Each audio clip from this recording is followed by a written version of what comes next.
fantastic interview yesterday on Sundays with Subscribers with the president of the Seattle Police Guild, so the union that represents Seattle police officers. Mike Solon is the president of that union.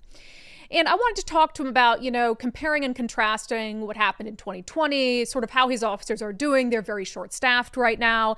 But also, why are we seeing, for citizens who are like, why are these rioters allowed to run rampant down at the federal building every night with little to no consequence, vandalizing things, being violent, assaulting a journalist, and there doesn't really seem to be a heavy hand or any hand at all being utilized by Seattle leadership or the Seattle Police Department. So we talked a lot about that, and I'm going to get to more on that in a moment. But there's one part of this interview that really sticks out to me. I posted it on social media last night and tagged like the who's who of the federal government in it. So, and I've worried about this behind the scenes, but part of me thought, well, maybe that's a ridiculous concern. They can't possibly be that politically motivated in Seattle, but I would be wrong. So Mike Solon brought up the fact that it's only a matter of time before some of the violence that we've seen in places like Portland and New York and California that's been directed at ICE agents comes to Seattle. And by that, I mean, not the rioting in the vandalism outside buildings, etc., but ICE agents who are out there trying to conduct lawful immigration efforts. We know that these ICE agents have been doxxed. I mean, right now, as we speak, there are signs with some of their faces, plastered on billboards on Capitol Hill in Seattle and down the Tacoma area with their home addresses on them. And we know that things have gotten pretty hostile elsewhere where you have a legitimate ICE enforcement effort. And then you get this mob that shows up because they've heard that something is in the works, and they either threaten or harass or intimidate or even assault these ICE agents. So Mike Solon went to the new Seattle police chief, worried about this happening here.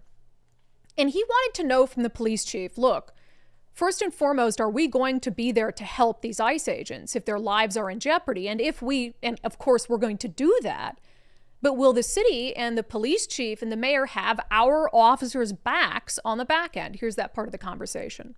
If and when, and I think when is going to happen soon, when federal ICE agents get overwhelmed in an arrest, particularly in the Seattle area, and those Fed agents call for help on our radio, you better believe police officers are going to be responding to help them defend themselves for a safety component.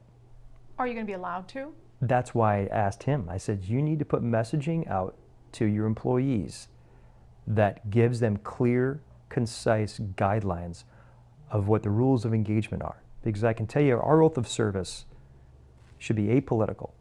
We defend each other regardless of politics. Even if you're an Antifa member who's getting their ass kicked by somebody, cops should intervene to save their lives, to protect them. Same thing of a normal citizen, we would intervene. Even if a federal ICE agent is overwhelmed, getting in a fight, we must, as cops, to uphold our oath, go help that person. But I know that if that happens, and it's coming, I guarantee you it's coming. It happened in Rochester, New York. There's the delineation that we need clarification from him so we, as cops, don't get thrown under the bus politically. Have you received that clarification? So far, not yet. Has not received that clarification. Wouldn't that be a very easy, yes, we'll put that in writing. Here's what we're going to do. If people are attacking ICE agents physically while they're out on the job in our state or in our city, isn't it insane we even have to have that he even has to have that concern for the rank and file of the Seattle Police Department, and that we even have to talk about that? Because of course, you know how the media will spin it. And you know how the leftist activists will spin it. Is, I thought the Seattle Police Department didn't cooperate in deportation efforts. So they'll act as if the Seattle Police Department was there trying to get illegals out of the country when they're just there trying to protect the lives of federal agents who are doing a lawful duty within our state boundaries. So I'm glad that Mike brought that up. I think it's a scary situation because it could happen at any moment. And of course, city leadership will be this quick to throw an officer under the bus, even if they were saving an ICE agent from being killed, because that is the state of affairs here, and really along the West Coast. It's incredibly insane. The other issue I addressed with Mike Solon is this issue of staffing. SPD is down 700 officers, and much of that has happened after the Summer of Love here in 2020. So after we had the riots in 2020, the takeover of Chaz Chop, which I would argue the Seattle Police Department wasn't even staffed up enough to deal with that. But now we're down 700 officers. There's like a riot every night over something. And it's only, checks notes, June 23rd. So we have a long, long summer ahead of us. And so Mike Solon and I talked about, even if the political will wasn't a problem, like, let's say the city had the political will to deal with these left-wing violent extremists. Do we even have the officers to carry that political will out? Do you even have the ability to respond in the way that you'd need to respond? No. To like a CHOP situation? No. So what do you do then? Mutual aid? You make it up as you go. Okay, great.